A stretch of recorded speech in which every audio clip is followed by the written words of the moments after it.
In this video, I'm going to show you how to do isolated chrome designs using Kokoist products.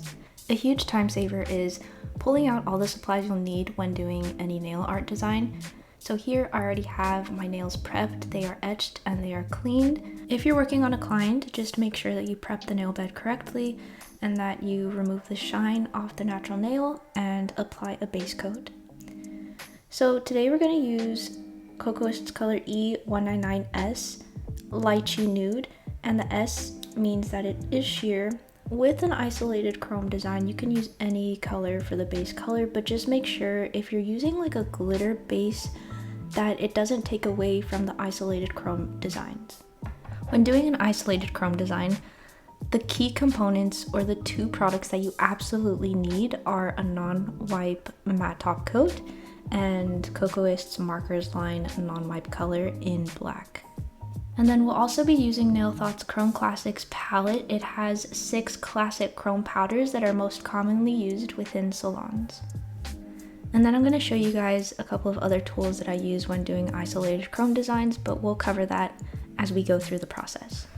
So we're going to go ahead and start off with our colors. Since our nails are already prepped, we're going to start by warming up our brush, making sure that our bristles are saturated with that color, and then we're going to go in and apply our first coat of this color.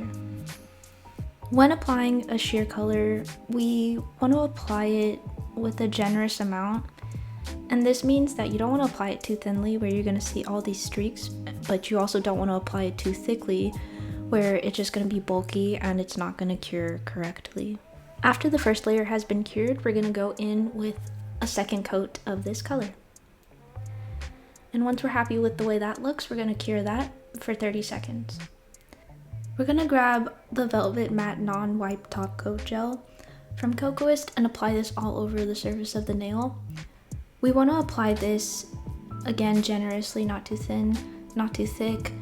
We want to make sure that the surface of the nail is nice and even, so you can use your overhead light that you work under to see the reflection of the light on the surface of the nail to make sure that it's nice and smooth. After that's been cured, we are going to lightly buff the matte top coat. Then we're going to wipe the nail off with some alcohol and a lint-free wipe. We're going to go ahead and grab the Markers line non-wipe color gel thick in black, which is perfect for isolated chrome. Anytime I use this, I do mix it pretty well, even if it's been sitting around for just a day. I don't want to risk the chrome not chroming at all. Overall, I don't have any issues whenever I use this product from Kokoist. Anytime I stir it, I always get the best results.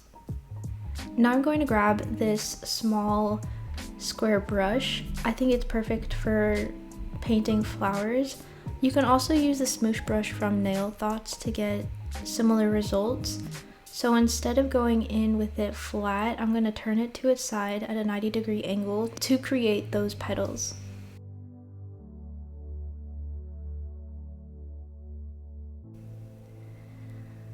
Now for this nail tip design, we are going to do one of those patterns that created a border around the perimeter of the nail.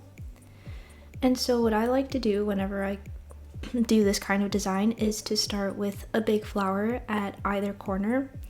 It doesn't matter where you place it, but this is a focal point of the design because it is the biggest element.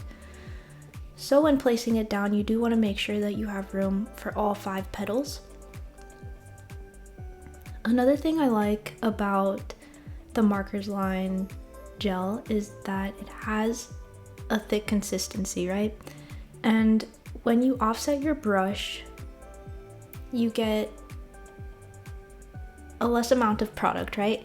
And I'm trying to explain this in the sense that you get a different dimension or depth within the design because you can use the bristles of the brush to kind of create different thicknesses within the petals. So how is this created? It is created by, again, really using your pinky to support your brush where you want to place it and how much pressure you want to apply onto the surface of the nail with your brush.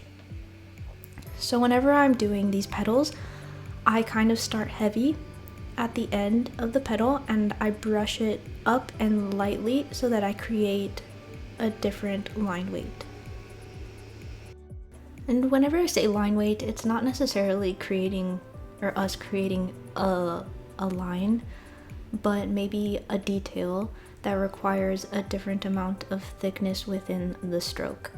So again, it all comes down to how much pressure we're applying onto the nail with our brush and what angle it's at and what angle we kind of like swoosh up the petal. It's a light swoosh, it's a light touch, but definitely we want the lightest amount of pressure when we're creating the end of the petal that's closest to the center of the flower. So for this design, I didn't really have something to follow exactly. I had a bunch of reference images of isolated chrome designs that contained floral patterns, but I mean, whenever you're doing this kind of design, have fun with it. It doesn't have to be perfect or symmetrical from one nail to the other. I mean, the nails can look the same if you want them to be. But as a personal preference, I don't mind. I like to do different things on each nail. As long as they work cohesively, I'm good with the design. So here I'm just adding a couple of details that I'd like to, and I'm gonna give that a full cure. Now after that's been cured, I go back into this design and add a little bit of dots in the center of the flowers just to add another element, and it's really cool when there's like layers of this black gel on top of each other because it gives it like an elevated look. While the nail is curing, we're gonna grab the chrome palette and we're gonna go with the gold chrome. So now we're gonna grab our eyeshadow applicator sponge and we're gonna apply the gold chrome all over the elements that we just hand painted. I absolutely love this Markers Line non-wipe colored gel because it makes the chrome, like the chrome is chroming whenever I use it on my clients or on myself or on press-ons, and you can't go wrong with it. Just remember that you have to buff the surface of the nail after you've applied the matte top coat because that'll help remove the excess chrome right now. So we're gonna use a clean side of the sponge and we're just gonna wipe the surface of the nail to get rid of the excess chrome. This is so satisfying to me because I know that none of the chrome is gonna stick onto the surface of the nail because, again, I did buff the surface of the nail, I cleaned it with some alcohol, and now I'm cleaning up the excess chrome with confidence that I followed these steps and that the products will work their magic. I mean, look how clean this nail looks. It's beautiful.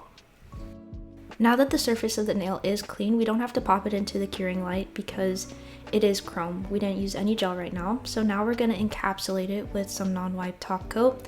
I really like Kokoist's Ultra Glossy non-wipe top coat because it has a thicker consistency so we can encapsulate the details. So right here, I'm just taking my time and making sure that I'm applying the top coat gel all over the surface of the nail and ensuring that the sides have product on them. And once that looks good, we're gonna give that a full cure. And that concludes how to do isolated chrome designs. Now we're gonna apply the same methods we learned onto these other 4 nails that I've already prepared with the color and matte top coat. We're gonna start off by buffing each nail very lightly, and then we're gonna clean them. During this quicker demo of showing you all the other designs I did for this set, I did do things a little bit differently in the sense that 3 of 5 of the nails have that border design that I showed you at the beginning of this video, and 2 other nails are slightly different. So this first nail I did a couple of flowers, similar in size. And again, an important thing to remember when painting with the Markers Line non-wipe color gel is to apply it generously, right? Not too thin or not too thick. I feel like you can go on the thinner side because the chrome will still be picked up, but if it's too thick, it's not going to cure correctly, and you just don't want to have to add another step by having to remove it and to possibly apply color again and a matte top coat and just have to kind of restart the nail, or maybe not, depending on what the issue is. But it's always best to use less product, especially when it comes to a black color, because you can build on it, but you also just don't want to run into the risk of it not penetrating the light correctly and it under curing. For the second nail, I did a floral pattern at a diagonal. For these nails, I would say just have fun with them again. I can't reiterate that enough. Nothing has to be symmetrical, especially when doing something nature inspired, because nothing in nature is symmetrical. But play with the size of the petals, of the leaves, of the different elements that you paint, and just create something beautiful and unique. So right here, I'm just applying the chrome powder as I did before onto all the elements that have been hand painted. I will say, when cleaning the excess chrome, that you need a sponge that is soft. I tried out a cosmetic sponge one time, I forgot where I got it from, but it was a little rough, and so when the cosmetic sponge is rough, it's gonna take away the chrome where it needs to be, and getting a softer one is really gonna be beneficial. When applying your top coat gel, I start off with a little bit of a thickness, a bead at the end of the brush, so that way I can glide or float the gel on top of the surface of the nail, because I don't want to be scrubbing down on the surface of the nail and dragging out chrome powder from the details we just hand painted, because I want to keep my bottle as clean as possible and also not have chrome powder on those empty spaces of the design. We want to keep it as clean as possible. So again, having that bead at the tip of the brush is going to help with floating out the gel top coat onto the surface of the nail.